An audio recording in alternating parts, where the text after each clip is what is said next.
मेरो online TV. दर्शकवृन्द नमस्कार, मेरो अनलाइन टिभीमा तपाईलाई हार्दिक स्वागत छ। म विश्व लिम्बू। आज हामी करेन्ट डिबेटमा नेकपा भित्रको विवाद र यसले निम्त्याउन सक्ने राजनैतिक समस्या विषयमा छलफल गर्नेछौँ।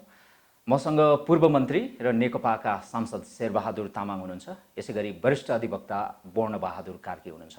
उहाँहरूसँग यिनै पेरिफेरीमा रहेर आज हामी बहस सुरु गर्नेछौँ। यहाँ दुवैजनालाई स्वागत छ।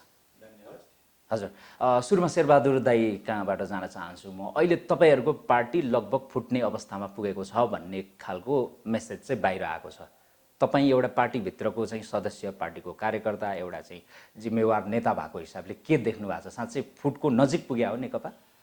चाहिँ नेकपाको गठन स्थापनादेखि नेपालमा जो कम्युनिस्ट पार्टी गठन भयो, एउटै कम्युनिस्ट पार्टी थियो र बिचमा फुट हुँदै टुटफुटको लामो श्रृङ्खला र त्यस पछाडि एकीकरणको श्रृङ्खलाबाट पनि अगाडि बढ्दै आयो। र अहिलेको त चलिरहेको पार्टी नेपाल कम्युनिस्ट पार्टी नेकपा भने विगतमा ठुलै पार्टी भएर पनि फेरि विभाजन भएर आफ्नो शक्ति क्षयीकरण गरेर पुनः फेरि एकीकरण गर्दै शक्ति आर्जन गर्दै आएको पार्टी भएको हुनाले यसका नेतृत्वलाई के थाहा छ भने विभाजन पछाडि शक्ति चाहिँ अन्ततोगत समाप्तै हुने रहेछ, क्षयीकरणतर्फै जाने रहेछ भन्ने कुरा थाहा छ। आम कार्यकर्तालाई पनि त्यो थाहा छ। त्यसैले सम्पूर्ण कार्यकर्ताको भावनामाथि खेलवाड नेतृत्वले गर्दैन र फुट कहिले पनि कार्यकर्ता तहबाट हुँदैन। फुट भयो भने नेतृत्व तहबाटै। तर हुन चाहिँ लागेको छ फेरि।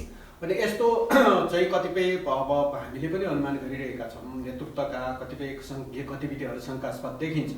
तपाईँको चाहिँ भेटघाटहरू, छलफलहरू र केही मान्छेहरूलाई सडकमा पनि उफार्न थालेका छन्, होइन? तपाईँ केही मान्छेहरू चाहिँ अब मिडिया मार्फत पनि अब गाली गलौज पनि उत्रिरहेका छन्। यसले चाहिँ एकताभन्दा विभाजनतर्फ त्यसले रेखा पर्छ। त्यसले यस्तो स्थिति नहोस् भनेर आम कार्यकर्ताले देशैभरिबाट खबरदारी गरिरहेको कारणले म चाहिँ फुटको तहसम्म पुग्छ भन्ने कुरा चाहिँ विश्वास गर्दैन। यो पार्टी फुट चाहिँ हुँदैन र एकताबद्ध भएरै जान्छ। अहिले पार्टीभित्र पार्टी एकताको लागि, पार्टीलाई जुटाउनको लागि र सरकारलाई एउटा चाहिँ साँच्चै जनमुखी बनाएर चलाउनको लागि त्यो कोणबाट पार्टीमा व्यापक छलफल चलिरहेको कारणले फुट्ने सम्भावना त पटक्कै छैन। तपाईँले सडकको आवाजको जुन कुरा गर्नुभयो, सडकको कुरा गर्दा अहिले काठमाडौँको माइतीघर मण्डलामा चाहिँ नि त्यो उफ्रिने भनेर साङ्केतिक रूपमा तपाईँले जुन भन्नुभएको छ, केपी बालाई प्रधानमन्त्री कायमै राखौँ अथवा 5 वर्षसम्म उहाँ कायमै हुनुपर्छ भन्ने आवाज गलत हो? अब 5 वर्षसम्मकै लागि भनेर हामीले 100% उहाँलाई समर्थन गरेको हो। किनभने कोही अर्को विपक्षी उम्मेदवार पार्टीभित्र कोही खडा थिएन। संसदीय दलको नेता उहाँलाई नै चुनेको हो र हामी सबैले भोट हालेर चुनेको हो। तर के अगाडि हामी आफैलाई अचम्म लाग्यो, केपीको पक्षमा, प्रधानमन्त्रीको पक्षमा यति हस्ताक्षर भयो, उति हस्ताक्षर भयो, सांसदहरूको हस्ताक्षर भयो भन्ने जस्ता कुराहरू आयो नि। त्यसले गर्दाखेरि हामीलाई पनि कता कता खिन्नता महसुस भयो नि। किनभने हामीले समर्थन गरेर हाम्रो पार्टीको नेता, हाम्रो पार्टीको चाहिँ अध्यक्ष, जसलाई चाहिँ सर्वसम्मतिको प्रधानमन्त्री बनाएका थियौँ, आज त्यो उहाँलाई तपाईँको चाहिँ अंशको नेता हो भनेर जसरी उहाँलाई तान्न खोजिरहेको छ, केही मान्छेहरू सडकमा यसरी हाम्रो मात्र नेता हो भनेर खोजिराख्नु भएको छ, त्यही गलत हो। केपी ओली सबैको नेता हो, केपी ओली पार्टीको नेता हो, केपी ओली सबैको प्रधानमन्त्री हो, पार्टीको प्रधानमन्त्री हो, मुलुकको प्रधानमन्त्री हो, सबै जनताको प्रधानमन्त्री हो। त्यो रूपमा हामीले बुझ्न पाउनुपर्छ केपी ओलीलाई। केपी ओलीले कुनै अंशको माइतीघरमा केही नारा लाउनेहरूको, अनि त्यसपछि बालबाटातिर घेरघार गरेर केपी ओलीको नामबाट खानेहरूको, यसको केपी ओली होइन। केपी ओली सबैको, पार्टीको र यो मुलुकको आन्दोलनको, नेपालको चाहिँ वास्तवमा कम्युनिस्ट आन्दोलनको, हामीले त्यो रूपमा केपी ओलीलाई बुझ्न पाउनुपर्छ। र त्यो रूपमा बुझ्न पाउने कुरालाई त्यो हाम्रो अधिकार पनि हो, हक पनि हो। किनभने हामीले भोट हालेका छौँ, नेपाली जनताले हामीलाई भोट हालेको छ र हामीले केपी ओलीलाई भोट हालेको छ भनेपछि आम नेपाली जनताले भोट हालेको छ। र त्यो कुरालाई वास्तवमा एक तहबाट उहाँले पनि महसुस गरेर आउनुभयो भने 5 वर्ष केपी ओली प्रधानमन्त्री चलाउने के गाह्रो गर्यो? हामीले त समर्थन गरेकै छौँ। ठिक छ। अब म वर्ण सरलाई स्वागत गर्न चाहन्छु र तपाईँलाई सुरुमा मेरो प्रश्न चाहिँ, अहिले प्रधानमन्त्री केपी शर्मा ओलीले संसद विघटन गर्न सक्ने सम्मको हल्लाहरू, चर्चा परिचर्चाहरू भइरहेका छन्। यद्यपि यो अथेन्टिक होइन, हल्लाकै कुरा मात्रै हो। तपाईँ एउटा कानुनको ज्ञाता भएको हिसाबले त्यस्तो सम्भावना के छ? र जुन अहिले राष्ट्रपतिलाई पनि यो पार्टी विवादमा जुन मुस्ने एक किसिमको एउटा चलखेल जस्तो भइरहेको बुझिन्छ, यसलाई कसरी हेर्नुहुन्छ?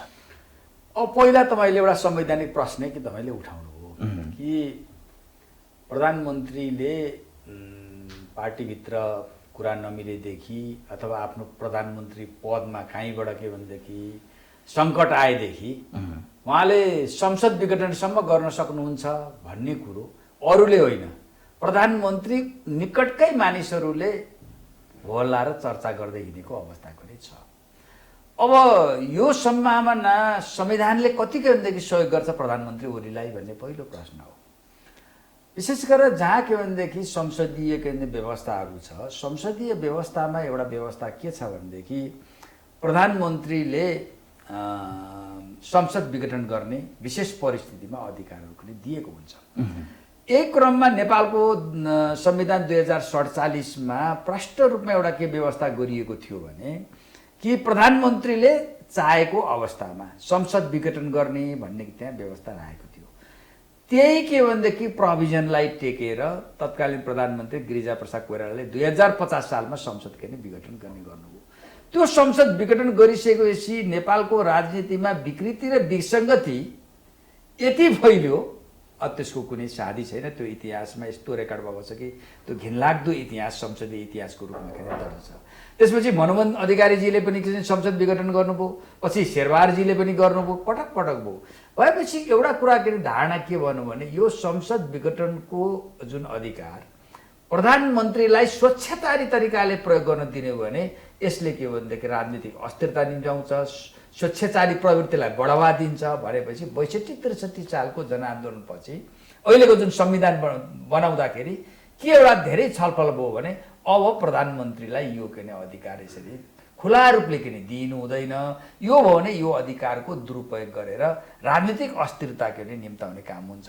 त्यसकारण यो प्रोभिजन नै राख्नु हुँदैन भनेर अहिलेको नेपालको अहिलेको वर्तमान जुन संविधान छ त्यो संविधानमा प्रधानमन्त्रीले संसद विघटन गर्ने भन्ने कुरा प्रष्ट रूपमा लेखेको पनि छैन। त्यो हुनाले त्यसको आधारमा हेर्ने हो भने प्रधानमन्त्रीलाई संवैधानिक रूपमा संसद विघटन गर्ने अधिकार प्रदान गर्दैन। अब त्यहाँ कहिलेकाहीँ के हुन्छ भने संविधानलाई पनि जबरजस्त रूपमा प्रयोग गर्ने किसिमका अभ्यास पनि हुन्छन्, निरङ्कुश प्रवृत्तिहरू हुन्छन्। शासकहरूले त्यो त्यस्ता किसिमका प्रवृत्तिहरू पनि देखाउँछन्। देखाउँदाखेरि के भने धेरै मान्छेको भनाइदिए के भने प्रधानमन्त्रीले संसद विघटन गर्नुभयो भने संविधानले सहयोग गरोस् कि नगरोस्, साथ दियोस् कि नदियोस्, संसद विघटन गर्नुभयो नि त। राष्ट्रपति त उहाँकै के भनेदेखि निकटको मान्छे भनेको मानिदिने मान्छे हुनुहुन्छ, उहाँले त्यसलाई स्वीकार गरिदिइहाल्नुहुन्छ। गरे त संसद विघटन भइहाल्छ नि। भएपछि त अनि 6 महिनापछि कहिले हो चुनावमा जानुपर्ने स्थिति हुन्छ भनेर भन्दाखेरि तर के हुन्छ यो संविधानको विषय अदालतमा के जान सक्छ। तपाईँले देख्नुभयो मनमोहन अधिकारीजीले के भनेदेखि 50 साल 51 सालमा जुन के संसद जुन विघटन गरेको थियो नि, संसद विघटन गरेको मुद्दा के सर्वोच्च अदालतमा पुग्यो र त्यति बेलाको त्यो संविधानमा त के लेखेको थियो प्रष्ट रूपमा भने प्रधानमन्त्रीले संसद विघटन गर्न पाउनेछ भन्ने अधिकार लेखेकोमा पनि सर्वोच्च अदालतले के व्याख्या गरिदियो भने त्यो केदेखि संसद विघटन गरेको गलत हो भनेर त्यसलाई के बद्दर गरिदियो। जसलाई के भनेदेखि भाद्र 12 गते 2052 सालको फैसला चर्चित फैसला छ भने त्यो संविधानमा प्रष्ट लेख्दाखेरि त सर्वोच्च अदालतले के भनेदेखि संसद पुनर्स्थापना गरिदियो भने संविधानमै लेखेको छैन भने त सर्वोच्च अदालतले पनि प्रधानमन्त्री ओलीलाई सहयोग गर्न सक्ने अवस्था हुँदैन। त्यसकारण मलाई लाग्छ त्यो संसद विघटन गर्ने जुन बाटो प्रधानमन्त्री ओलीले लिनुहुन्छ जस्तो त्यस्तो रिक्सी बाटो लिनुहुन्छ जस्तो के लाग्दैन। तर मलाई अहिले त के लागिरहेको छ भने जस्तो अहिले शेरबहारजीले पनि एउटा कुरा गर्नुभयो, तपाईँले उहाँले एउटा के भने सत्तासीन पार्टीको एउटा नेताको हैसियतले पूर्व मन्त्री भएको प्रश्न के भनेदेखि गर्नुभयो। उहाँले कैयौँ आफ्नो पार्टीका के भनेदेखि सीमाभित्र रहेर अलिक तौली उहाँले आफ्नो कुराहरू किन राख्नुभएको छ। तर म एउटा कानुन व्यवसायी भएको म एउटा नागरिक पनि भएको हैसियतले अहिले मैले देखेको गर्ने घटनाको सम्बन्धमा चाहिँ के हुँदैछ त भन्ने विषय तपाईँलाई अलिकति राख्न भने चाहन्छु। हेर्नुहोस्, एउटा भन्ने चलन छ हात्तीको देखाउने दाँत र चपाउने दाँत अलग अलग हुन्छ। बाहिर देख्छ नि त्यो लामो लामो सेतो, त्यो भनेको के भने हात्तीको बाहिर देखाउनेमा हो, तर चपाउने दाँत भित्र अलगै हुन्छ। त्यसकारण के भने त्यस्तै गरेर अहिले नेपालको राजनीतिमा बाहिर जे देखा परिरहेको छ त्यसको गुह्य कुरा पर्दा पछाडि पुरा अर्कै कुरा छ। अहिले तपाईँले के छ भनेदेखि तपाईँ जहाँ सूक्ष्म रूपले विश्लेषण गरेर हेर्ने हो भने नेपालको राजनीति अहिले अमेरिकन सहयोग एमसीसी को वरिपरि घुमिरहेको छ। एउटा पक्ष के भने यसरी राजनीति ध्रुवीकरण छ, एउटा पक्ष के भने एमसीसी जसरी नि भित्र्याउने पक्षमा छ। अर्को पक्ष भनेको के भने यसले के भने मुलुकको सार्वभौमता, भौगोलिक अखण्डता, नेपालको प्राकृतिक स्रोत साधन नै के अरे विदेशीहरूको हातमा जान सक्ने सम्भावना हुन्छ, नेपालको परराष्ट्र नीति नै सङ्कटमा पर्ने हुन्छ, त्यसलाई यसलाई स्वीकार गर्नु हुँदैन भन्ने छ। त्यसैमा अहिले नेकपा पनि विभाजित छ। अहिले हुन त यहाँ मान्छेले कसरी भनिदिन्छ भने प्रधानमन्त्री ओली र के भने प्रचण्ड बिचको विवाद अथवा माधव कुमार बेलको बिचको विवाद यो हुँदै होइन। खास विवाद हो भने एउटा पक्ष भनेको एमसिसीलाई जसरी पनि नेपालभित्र चाहने, अर्को के अरे रोक्न चाहने। जस्तो भन्नुहोस् नेपाली काङ्ग्रेसभित्र शेरबहादुरजी पनि त्यसमा लागि पर्नु भएको छ नि त। त्यस्तै गरेर कमल थापाजी पनि ल्याउनु पर्छ भन्ने कुरा भएको छ। भने यो चाहिँ के हो त भने अहिले नेकपा के भने फुट्ने र रहने भन्ने कुरो अहिले एमसिसीसँग नेट्छ। एकछिन मान्यौ अहिले त एमसिसी तपाईँ प्रधानमन्त्री पनि भइराख्नुहुन्छ, एमसिसी पास गर्नको लागि पार्टीले सहयोग गर्छ भनिदिने भने अहिले प्रधानमन्त्री के भने ओली के भने सबै चिज छोडेर उहाँ के कम्प्रोमाइजमा आउनुहुन्छ त्यो शर्तमा। तर के भने पार्टीले त्यो भन्न सक्ने अवस्था छैन।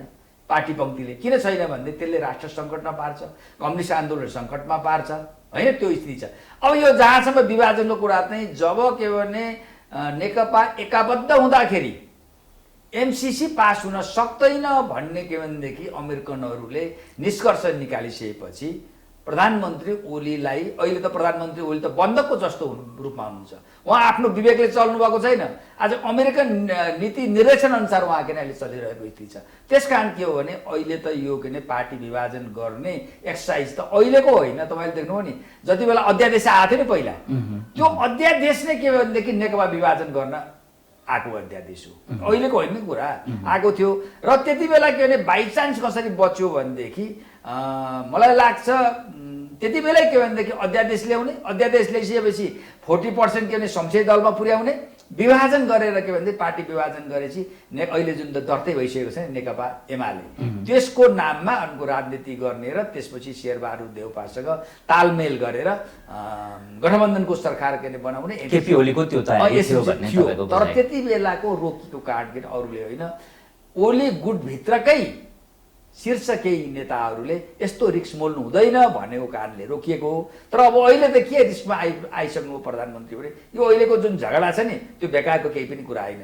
पहिले अहिले त प्रधानमन्त्री ओलीले भन्नुभएको छ के भने यो नक्सा काण्डको कुरालाई लिएर भारतले मलाई हटाउन खोज्छ, यी सबै बाहिर देखाउने किसिमका कुराहरू। भित्री कुरा के हो भने अब के भनेदेखि पार्टी विभाजन गर्नको लागि जुन अलरेडी तयार भएको त्यसको बहानाबाजी प्रधानमन्त्री ओलीले खोजिराख्नु भएको थियो।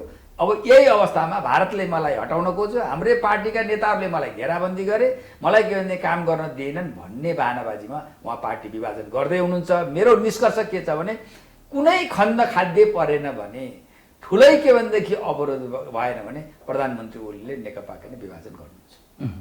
अब यहाँलाई मेरो प्रश्न, जस्तो उहाँले चाहिँ एउटा गम्भीर आरोप पनि लगाउनु भयो, तपाईँ अब पार्टीको एउटा चाहिँ इमान्दार नेता कार्यकर्ता भएको हिसाबले कतिपय कुरा तौलिएर बोल्नुहुन्छ पनि भन्नुभयो। अब यसमा यो एमसिसीको जुन 55 अर्बको जुन कुरा छ, वास्तवमा उहाँले भने जस्तो एमसिसी नै अहिलेको नेकपा विभाजनको त्यो एउटा बीजारोपण हो अथवा मूल जरा त्यही नै हो? अब इस्युहरू त तपाईँको नेपालको लोकप्रिय कम्युनिस्ट आन्दोलनलाई समाप्त गर्नको लागि उहाँले भन्नुभएको जस्तो देशी विदेशी कतिपय प्रतिकारवादी शक्तिहरू अहिले अमेरिकाको हात छ त त्यसमा? लागेकै छ। कसरी यसलाई चाहिँ यो तन्काउन सकिन्छ नेताहरूको बिचमा, मतलब डिस्प्युटहरू चाहिँ जस्तै के भन्दाखेरि के गर्दाखेरि बढी त्यो उजागर भएर आउन सक्छ, त्यस्तो चिजमा चाहिँ अब तपाईँको लागेकै हो, लाग्न सक्छ। र इस्युहरू थुप्रै छन्, धेरै थोरै मात्रै इस्यु होइन, धेरै जटिल इस्युहरू पनि छन्। हो कतिपय कुरा अब एमसिसी जस्ताको तस्तै पारित गर्नुपर्छ एउटा कोण, अर्को कोण कुनै हालतमा पारित गर्नुहुन्न। अब यो चाहिँ हाम्रो राष्ट्रको हित विपरीत छ भन्ने। तर यो दुइटै चिजलाई बिचबाट हामीले हेर्ने हो भने यसका कतिपय प्रावधानहरूलाई हटाएर ठिक छ हटाउने सहमति गरेर तपाईँको चाहिँ एउटा राष्ट्रलाई आउने अनुदान सहयोग हो, यो लिँदा केही फरक पर्दैन भन्ने लाग्छ। यसका चाहिँ गलत कतिपय नेपालको चाहिँ राष्ट्रियता सार्वभौमसत्तामाथि आँच पुग्ने खालका केही प्रावधानहरू चाहिँ केही बुँदाहरू छ भने ती बुँदाहरूलाई सच्याएर अगाडि जान सकिन्छ, सच्याउनु पर्दछ। त्यसको लागि अब दोहोरो छलफल गरे हुन्छ अमेरिकासँग पनि, तपाईँको यी चाहिँ चिज हामी सच्याउँछौँ र यति गर्दा पनि तपाईँ दिनुहुन्छ कि दिनुहुन्न भन्ने कुरा प्रष्ट कुरा गरे हुन्छ। एउटा सार्वभौम मुलुकले त्यति कुरा गर्नलाई डराउनुपर्छ जस्तो लाग्दैन। अहिलेलाई यति सच्याउनुहुन्छ भने ओके, होइन भने सरी, अरू सहयोगको लागि धन्यवाद भन्न त सक्छौँ नि हामी एउटा सार्वभौम मुलुक हो। र तर एउटा कुरा चाहिँ के सत्य हो भने हामीले बिचमा जति पनि राजनीतिक झगडा गऱ्यौँ, खिचातानी गऱ्यौँ, पार्टी बनायौँ, सरकार बनायौँ, ढाल्यौँ, अनेक खेलमा खेल्यौँ, तर राष्ट्र बनाउन, राष्ट्रको चाहिँ अर्थतन्त्र विकास गर्नको लागि कहिल्यै हामीले त्यो खालको बहस गरेनौँ। तपाईँको चाहिँ उही चल्ते चलाते जति चाहिँ भन्सार कर उठाएको छ त्यही उठेको पैसाले यसो चाहिँ अलिअलि 1-2 करोड काहीँ कुन मन्त्रीको, कुन चाहिँ सांसदको, अलि पहुँच पुग्ने सांसदको चुनाव क्षेत्रमा अलिकति 8-10 करोड बढी जाला, नपुग्ने ठाउँमा अब अलि 1-2 करोड जाला। अनि यस्तैमै खिचतानीमा रह्यौँ। हिजो काङ्ग्रेसको नेतृत्व हुँदा पनि त्यही हो, अहिले नेकपाको नेतृत्व हुँदा पनि त्यही हो। र जब तपाईँको स्रोतको कमी भए पछाडि झगडा हुन्छ। तर समृद्ध नेपाल सुखी नेपाली भन्नुभएको थियो है। त्यही त, त्यो नारा दिएर भएन। नाराको अनुसारको तयारीको लागि तपाईँले अर्थतन्त्रको विकासको लागि के त, जस्तो तपाईँले चाहिँ एमसिसीबाट हामीले चाहिँ बनाउने जुन ट्रान्समिसन लाइन छ, अन्तर्देशीय ट्रान्समिसन लाइन, अब हामीले कि त अर्को पैसा खोज्नु पर्यो, जो गर्नु पर्यो। अब अन्तर्देशीय प्रसारण लाइन चाहिँ हामी चाहिँ 70 अरब रुपियाँ चाहिँ खर्च चाहिँ आन्तरिक कोषबाट बेहोर्छौँ, अथवा कुनै अर्को मुलुकबाट ल्याउँछौँ, प्रष्ट भन्नु पर्यो नि। त्यो भन्ने हिम्मत पनि हामीसँग छैन, विरोध गर्ने, ल्याउनै हुँदैन भन्नेहरूले।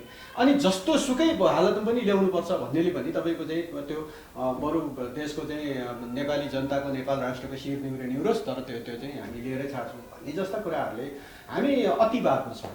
हरेक चिजहरूमा अतिवादमा छौँ। पार्टीभित्र पनि त्यही भएको हो। त्यस्तै अतिवादी दृष्टिकोणहरूको कारणले पार्टीभित्र समस्या सृजना भयो। र यो समस्यालाई अब समाधान त गर्न सकिन्छ, धेरै तपाईँको चाहिँ समाधानै गर्न नसक्ने तहमा पुगेको होइन। अहिले पार्टी यो विभाजनको जुन बीजारोपण भएको छ यसमा मूल कारण चाहिँ को पात्रको हिसाबमा कुरा गर्दा हिसाबले त तपाईँको अब देखा पर्दाखेरि यहाँ नेता नेतृत्व अब झगडा गरेको जस्तो देखिन्छ। तर भित्री उहाँले भने जस्तो अरू पनि धेरै दाँतहरूले यहाँ काम गरिरहेको छ। तपाईँको चाहिँ जस्तो भनौँ न, मलाई लाग्छ वास्तवमा यो जुन सीमासँग जोडेको इस्यु आइसके पछाडि प्रधानमन्त्रीलाई जुन ढङ्गले तपाईँको चाहिँ छिमेकी मित्र राष्ट्र हेर्ने हो, त्यो हेर्ने कुरामा साँच्चै अब नकारात्मक ढङ्गले नै हेरिरहेको अवस्था देखिन्छ। विगतमा पनि नेपालको सरकार गठन पुनर्गठनमा छिमेकीको हात छ भन्ने कुरा अब हामी भन्थ्यौँ, अनौपचारिक रूपमा भन्थ्यौँ, तर औपचारिक रूपमा प्रधानमन्त्रीले नै भनिदिनु भयो। किनभने त्यो त राष्ट्रले बोलेको हुन्छ, प्रधानमन्त्रीको कुर्सीबाट उहाँले बोलिदिनु भयो, त्यसको मतलब राष्ट्रले बोल्यो। अब राष्ट्रले नै बोलिसके पछाडि त अब इन्डियाको हात छ त भन्नै पऱ्यो त हामीले पनि। त्यसो भएको हुनाले त्यसरी नबोल्दा हुन्थ्यो होला, सायद हातै भए पनि नबोल्दा हुन्थ्यो होला, तर बोलि नै सक्यो त्यो औपचारिक कुरा हो त्यो। अब त्यसको कारणले त्यस्तो चिजहरूको पनि कहीँ न कहीँ अब तपाईँको चाहिँ इन्फ्लुएन्स त होला। र त्यो इन्फ्लुएन्सको बिचमा मेरो चाहिँ के धारणा हो भने मैले धेरैचोटि भन्ने गरेको छु, यो संसदीय राजनीतिमा यस्तै हुने नै यस्तो हो। कोही आउँछ एउटा आफ्नै पार्टीको, अब 2/3 भन्दै 2/3 छ त, ढुक्कले 5 वर्ष सरकार चलाएर एकदम राम्रा काम गरेर जिन्दाबाद भन्दै जानुपर्ने हो नि। अब हामी जिन्दाबाद भन्न खोज्दा पनि तिमीले चाहिँ भन्न पाउँदैनौ भन्ने स्थिति बनेपछि अनि त्यसपछि सुरु भयो। अब अहिले त तपाईँ जस्तो खास गरी नेताहरूलाई त लज्जा बोध हुने स्थिति भयो होइन, जनताको सामु अब नेता भन्ने बित्तिकै जनताले त्यो खालको चाहिँ सोच बनाउन थालिसक्यो। पुग्यो भने त यो जस्तो ठुलो लज्जा तपाईँको मुलुकको लागि, मुलुक जनताको लागि योभन्दा ठुलो दुर्भाग्य अरू केही हुन सक्दैन होइन। तर अब एउटा चाहिँ जनताले जुन विश्वास दिएको छ, त्यो विश्वासलाई लिएर 5 वर्ष राम्रो सरकार चलाएर जनताले 5 वर्षपछि पनि अझै म्यान्डेट दिन सक्ने गरी चाहिँ अब अगाडि आउनुपर्ने हो। अब कसैलाई लागेको छ 100% जे गरेको छ मैले गरेर सबै ठिक छ, जनताले तल जय जयगारै गरिरहेछ, महाराज भनिरहेका छन् कसैले तिमीले केही पनि गरेका छैन, तिमी चाहिँ सबै खतम हो भनेर भनिरहेछ। अब यो दुइटै चिजबाट पनि हामीले चाहिँ तपाईँ विश्लेषण गरेर कमसेकम केही न केही त गर्दैछ भन्ने कुरा पनि बुझौँ होइन। अलिक नभएको कुरालाई यो भएको छैन भन्ने कुरा पनि बुझौँ न। तपाईँको आशय सुन्दाखेरि चाहिँ तपाईँ चाहिँ यो दुइटै यो अति धारको बिचमा हुनुहुन्छ जस्तो कुरा बुझिन्छ। तपाईँको चाहिँ यो तन्काउन खोज्ने प्रवृत्तिहरू छन् र कोही एउटालाई नेता मानेर त्यसको मुनि बसेर चाहिँ आगो खाना खोज्ने प्रवृत्तिहरू छन्। त्यस्ता चाहिँ खास गरी त्यसको म भन्छु त्यस्तोको नाम चाहिँ नन स्टेट भन्ने गरेको छु। तर स्टेटको कुनै जिम्मेवारी छैन, आफ्नो स्वार्थको लागि जे पनि गर्ने। त्यो बालुवाटारमा केपी ओली होइन, भोलि शेरबहादुर बसे पनि त्यो समूहले त्यही उसैले प्रयोग गर्ने हो, अर्को कोही प्रचण्ड बसे पनि त्यही प्रयोग गर्ने हो, मानव नेपाल बसे त्यही प्रयोग गर्ने हो।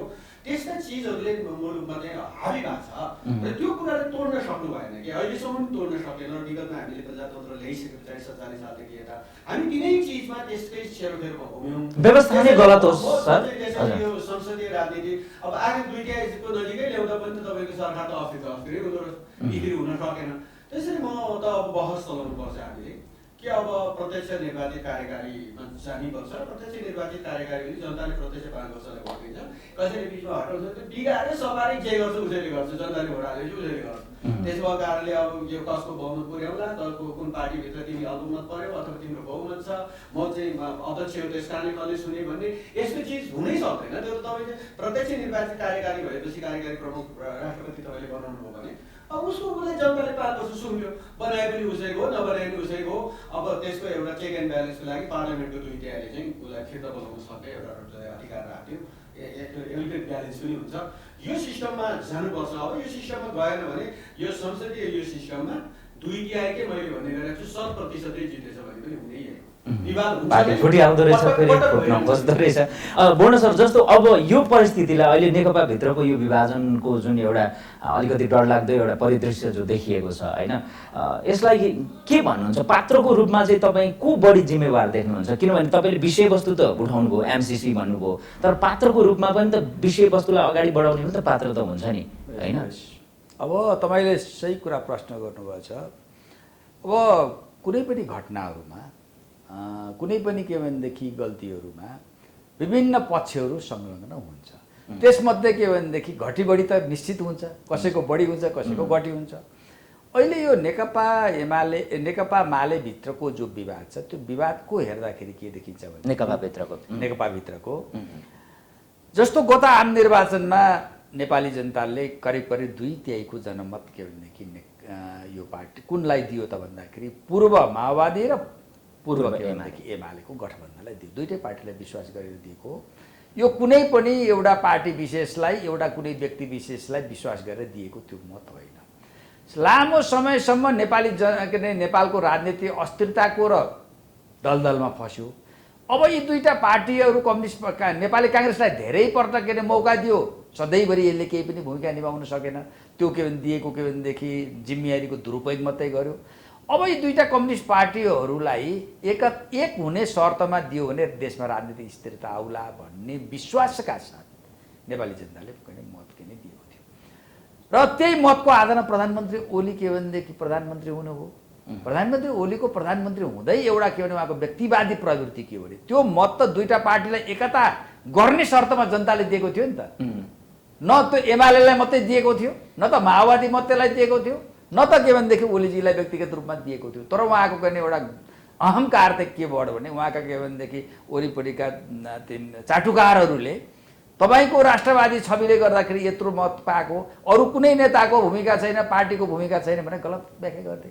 अनि उहाँ त के हो भने बाँदरलाई के भने लिस्नो लगाइदिए जस्तो हो। तर चाहिँ मेरै व्यक्तित्वले आएको, म नै सबै सर्वा छु, मेरो के ने अगाडि के ने त्यो पार्टी भनेको त केही पनि होइन, अन्य नेता भनेको त केही पनि होइन भन्ने किसिमको उहाँसँग अहङ्कार पलाउनुको उहाँसँग एउटा जिम्मेवारी, दुईटा जिम्मेवारी थियो। पार्टीको अध्यक्ष पनि हुनुहुन्थ्यो, प्रधानमन्त्री पनि हुनुहुन्थ्यो। एउटा त देश चलाउनु पर्थ्यो। देश चलाउनुको लागि के भने मान्छे एक्लै त चलाउन सक्दैन नि। देश चलाउनलाई उहाँले पार्टीको सहयोग लिन सक्नु भएन। कमिटीगत सिस्टम त पार्टीलाई त एकातिर के भने किनारा फ्याँकिदिनु भयो।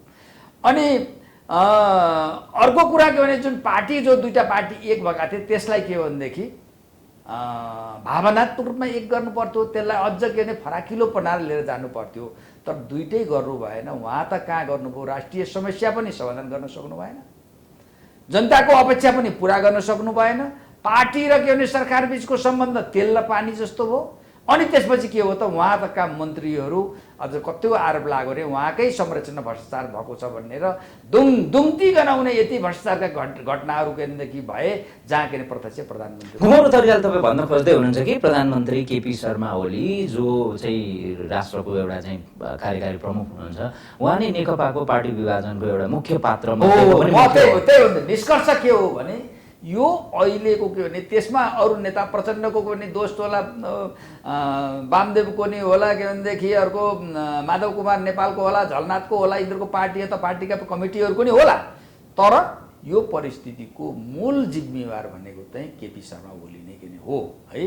एउटा त यो गर्नुभयो। अब दोस्रो के गर्नुभयो, एमसिसी जस्तो राष्ट्रघाती के भनेदेखि जो अनुदान ल्याउने जुन कुरा हो त्यो पार्टी पङ्क्तिभित्र के भने छलफलै नगरिकन जबरजस्ती त्यसलाई के भनेदेखि भिडाउन के भने खोज्नुभयो। गर्दाखेरि के भनेदेखि त्यसलाई के भने म पास गराइहाल्छु, त्यसबाट म लाभ लिइहाल्छु, अमेरिकनलाई खुसी पारिहाल्छु, कमिसन पनि प्राप्त गरिहाल्छु भन्ने किसिमको गलत सोचले गर्दाखेरि उहाँ के गर्नुभयो भनेदेखि त्यसको माकुरी जालमा किन पर्नुभयो। अब अहिले उहाँ चाहेर पनि के भनेदेखि त्यो अमेरिकनहरूको जालबाट बाहिर आउन सक्ने अवस्था किन मुनुभएको छैन।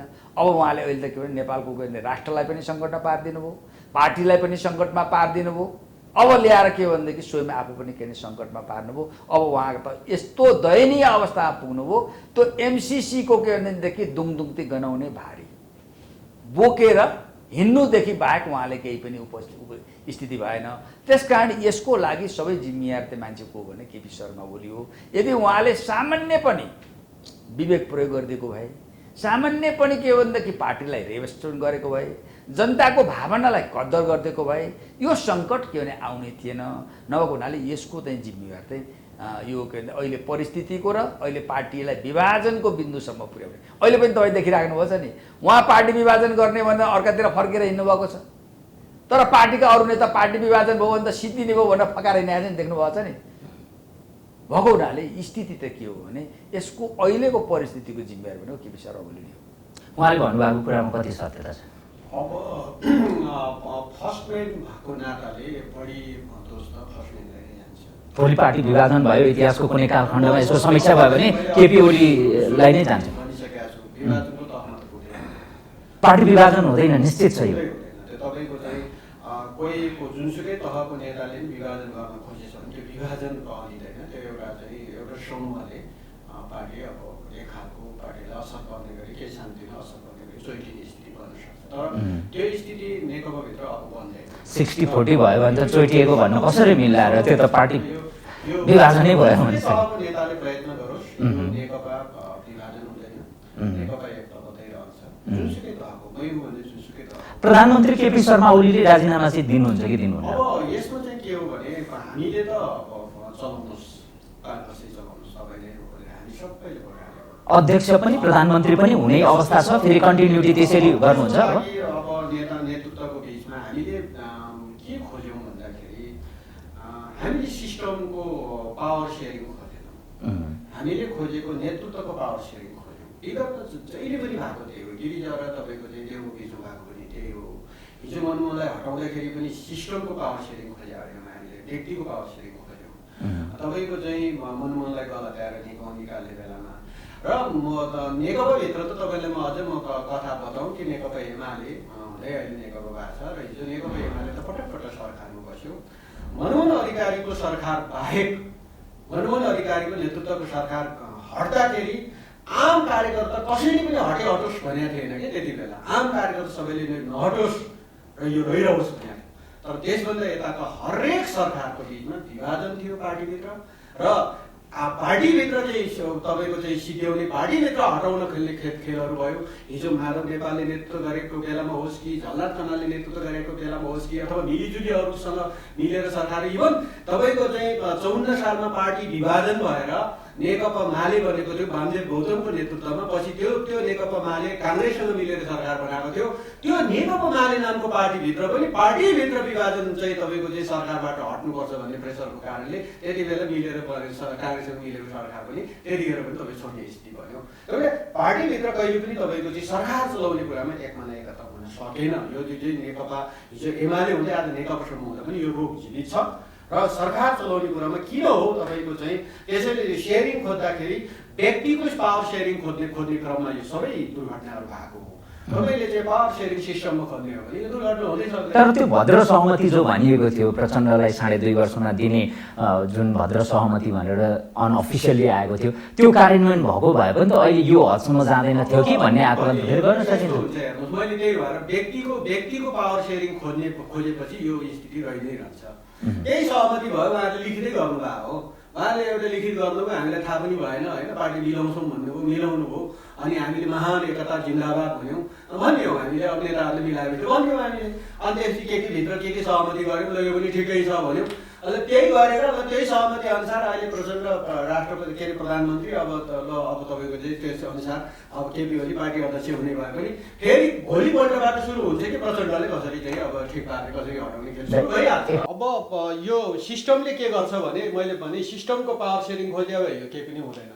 सिस्टमको पावर सेयरिङ नखोजेर व्यक्तिको पावर सेयरिङ खोज्ने क्रमले अब त्यही अनुसार त्यो व्यक्तिको सेयरिङ गरे उहाँहरूले अब आदि केपीले चलाउने आदि प्रचण्डले चलाउने व्यक्तिको पावर सेयरिङ गरे त्यतिखेर पार्टी बिचको पावर सेयरिङ गर्नु भएन नि उहाँहरूले त्यस भएको कारणले अब त्यही अनुसारै ल प्रचण्डले प्रधानमन्त्री हो भने भोलिपल्टबाट बिग्र सुरु भइ नै हाल्छ त्यो यो अहिले जे भइरहेछ त्यो त्यतिखेर फेरि सुरु भइहाल्छ हिजो नेकपा माओवादी केन्द्रले सरकार चलाएर भएन प्रचण्डलाई हटाउन माओवादी केन्द्रभित्र खेल भयो पछि बाबुराम नेतृत्व आयो बाबुरामलाई हटाउन त्यहीँभित्र खेल भयो त्यही भएको होइन र त्यस भएको कारणले तपाईँको चाहिँ यो सिस्टम नै यस्तो सिस्टममा छौँ कि हामी यो चाहिँ व्यक्तिलाई धुरी मानेर व्यक्तिलाई पावर सेयरिङ गरेर चल्ने सिस्टम गर्दाखेरि यो चलि नै रहन्छ यो प्रक्रिया भइरहन्छ र यद्यपि यो प्रक्रिया चलिरहँदाखेरि पनि हामी कार्यकर्ता आम जनता के विश्वास गर्छौँ भने अन्ततोगत जतिसुकै सेयरिङ नेता नेतृत्वलाई गरे पनि गर खाऊ हामीलाई चाहिँदैन कार्यकर्ताले पनि त्यही भनेको छ जनताले पनि त्यही भनेको छ के भाग पुर्याउनुपर्छ पुर्याऊ पद के सिर्जना गर्नुपर्छ गर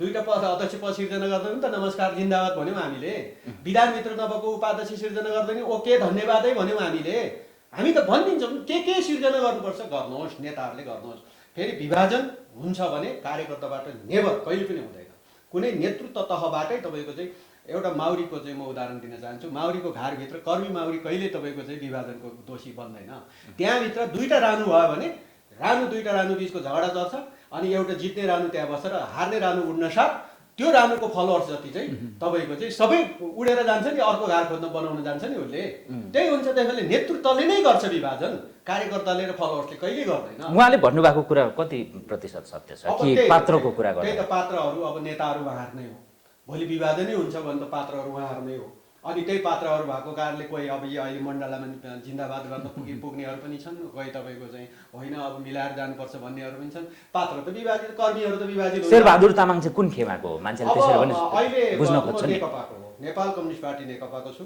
र यो पार्टीलाई एकताबद्ध बनाएर जानुपर्छ भन्ने मान्यता राख्छु र कोही कतै यो पार्टीलाई आँच पुर्याउने खालको काम गर्छ भने न झम्सिखेल न बालबाटार तपाईँ आँच पुर्याउने खालको जुनसुकै तहको नेताले गर्छ भने पनि भोलि कार्यकर्ता जनताको बिचमा आह्वान गइन्छ र ती सबै नेताहरू जोसुकै तहको नेताहरू चाहिँ त्यो पार्टी विभाजनको जिम्मेवार बन्छ गाउँमा छिर्नु चाहिँ हामी दिँदैन स्पष्ट छ हुन्छ यहाँहरू दुवैजनालाई धेरै धेरै धन्यवाद छ वर्ण सर अब अन्तिममा जाँदै केही राख्नुपर्ने छ भने यो अब एउटा कुरा के हो भन्नुहुन्छ भने अहिले प्रधानमन्त्री ओलीले नेकपा विभाजन गर्नुभयो भने त्यो नेकपाको लागि त दुर्भाग्यपूर्ण हुँदै हो नेपाल कम्युनिस्ट आन्दोलनको लागि त महादुर्घटना के अरे दुर्भाग्यपूर्ण कुरा हो राष्ट्रको लागि पनि दुर्भाग्यपूर्ण कुरा हो भनेपछि तपाईँ आम रूपमा नगर्नुहोस् भन्ने यो के भने कुनै हालतमा पनि हुनुहुँदैन तर के भनेदेखि एउटा परिस्थिति कस्तो भइरहेको छ भनेदेखि एउटा विभाजन हुने स्थितिमा किन गइरहेको छ अब यो अहिले नेकपा के भनेदेखि विभाजनमा रोक्ने अरू कुनै ताकतले रोक्न सक्दैन उहाँहरूले रोक्छौँ भन्दै हुनुहुन्छ अब त्यसको एउटै उपाय कुरा के छ भने प्रधानमन्त्री ओली के भने संसदीय दलमा 40% पुर्याएर जुन पार्टी विभाजन गर्नमा लाग्नु भएको छ नि त्यसलाई रोक्नको लागि संसदहरूको भूमिका निर्णायक हुन्छ संसदहरूले 40% पुर्याइदिनु भएन भने ओलीको कक्रकेर बस्नुपर्ने अवस्था आउँछ उहाँ के भनेदेखि पार्टी विभाजन गर्न सक्ने अवस्था हुँदैन यदि संसदहरूले के भने जिउ छोड्दे आर्थिक प्रबल नपरे पदको प्रबल नपरे विदेशी प्रभावमा के भनेदेखि परे भने चाहिँ त्यो विभाजन कसैले रोक्न सक्दैन तपाईँको निष्कर्ष हुन्छ यहाँको केही छ अन्तिममा अब त्यही हो हामी पनि राम्रोसँग आवाज गरिरहेकै छौँ हेरिरहेकै छौँ र पार्टीलाई बचाउनुपर्छ भन्ने मान्यता हामी राख्छौँ र म सबै कार्यकर्ताहरूलाई तपाईँ मार्फत पनि आह्वान गर्न चाहन्छु कि पार्टीको एकता बाहेक तपाईँको चाहिँ पार्टीहरू विभाजन हुँदा मुलुक टुक्रेको पनि इतिहास छ भारतमा त्यही भयो तपाईँको चाहिँ पार्टीको विभाजन हुँदा तपाईँको चाहिँ राष्ट्र टुक्रेको छ पाकिस्तान त्यसै भनेको थिएन त्यसैले तपाईँको चाहिँ यो पार्टी राष्ट्रिय पार्टी विभाजन हुनु भने त त्यो राष्ट्रलाई निकै ठुलो घाटा हो त्यसले यस्तो नहोस् र पार्टीहरू जुन एकता भएर आज सबैलाई स्वागत गरिरहेका छौँ हामी जिन्दाबाद भनिरहेका छौँ सबै एकताबद्ध हुनुहोस् मन मिल्ने पार्टीहरू एकता बनोस् एकताबद्ध हुन राष्ट्रिय पार्टी बनोस् भन्ने हाम्रो चाहना हुन्छ र त्यही अनुसार हामी अगाडि बढ्नुपर्ने हुन्छ अनि बनाऊ एकता भएर अगाडि आएको पार्टी राष्ट्र सरकार चलाइरहेको पार्टी विभाजनको त कुनै सङ्केत कुनै गुन्जाइसै छैन र यस्तो हुन पनि हामी दिँदैनौँ र हामी आशा गरौँ यो अनुसारै नेता नेतृत्वले बुद्धि पुर्याएर अगाडि बढ्नेछ हुन्छ यहाँहरूलाई महत्त्वपूर्ण समयको लागि दुवैजनालाई धन्यवाद धन्यवाद